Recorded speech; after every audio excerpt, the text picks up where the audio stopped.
Bishop David Monroe doesn't remember much about what happened after he offered to help a bleeding stranger who knocked on his door the evening of October 22nd. There was a wedding rehearsal at the parish when the young fellow came and asked someone, is there a priest around? And so he came and rang the doorbell, and he mentioned how he was badly cut.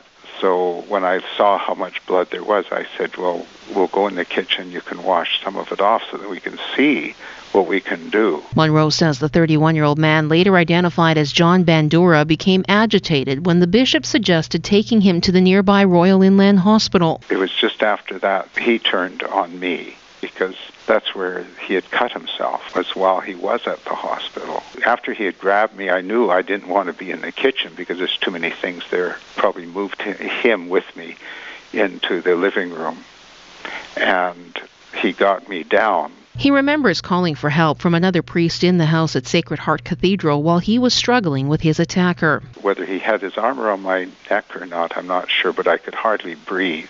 Then I noticed that there was a lot of blood around too, and I wasn't sure whether it was mine or his that was around. And so I thought, well, the best thing for me then is just to be calm and try and hang on to whatever breath I have. And that's basically the last thing I could remember until 3 weeks later. The only memory I have in the house was when I finally felt I would have to stop from calling and to hold my breath.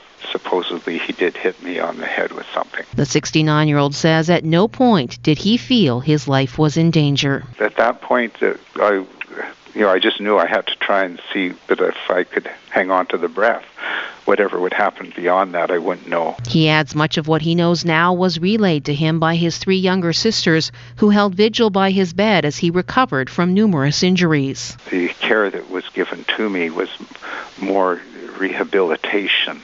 My shoulder had been put out, and so it was getting that motion back and any damage to the brain. So they were giving tests and that, and so for a length of time I was more under observation and just keeping this energy level up as by walking and things like that. Monroe says he considered himself fully recovered in May when his doctors cleared him to start driving again. Prior to that, I still felt well, but they were still doing tests and things like this, and they wanted to be sure of everything before they would let me be driving. He says the support he received, not only from parishioners in Kamloops, helped him heal quickly.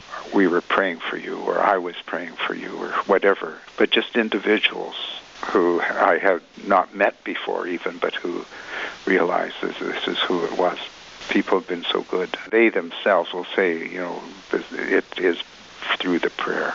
At any time, was your faith in God shaken by what happened to you? Not really. No, not at all in that way, because, as I say, I didn't ever feel uncomfortable with him.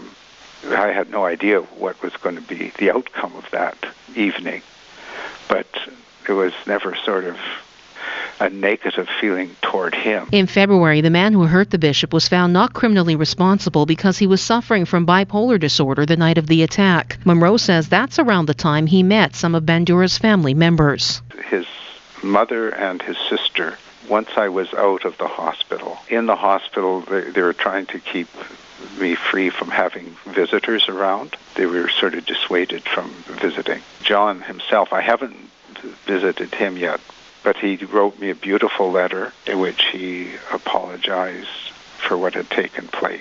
He was sorry that it had taken this for him to realize how serious his illness is. You've made it very clear that you don't have any ill will towards him. Oh, no. No, because I have no reason to. He himself doesn't even remember what took place.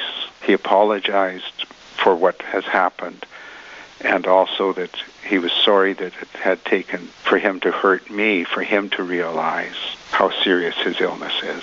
Bandura's next assessment hearing at a psychiatric hospital in Port Coquitlam has been scheduled for next month. Monroe says he's not sure if he'll attend, but he still hopes to meet with Bandura someday. Marcella, Bernardo, CKNW News Talk 980, Vancouver.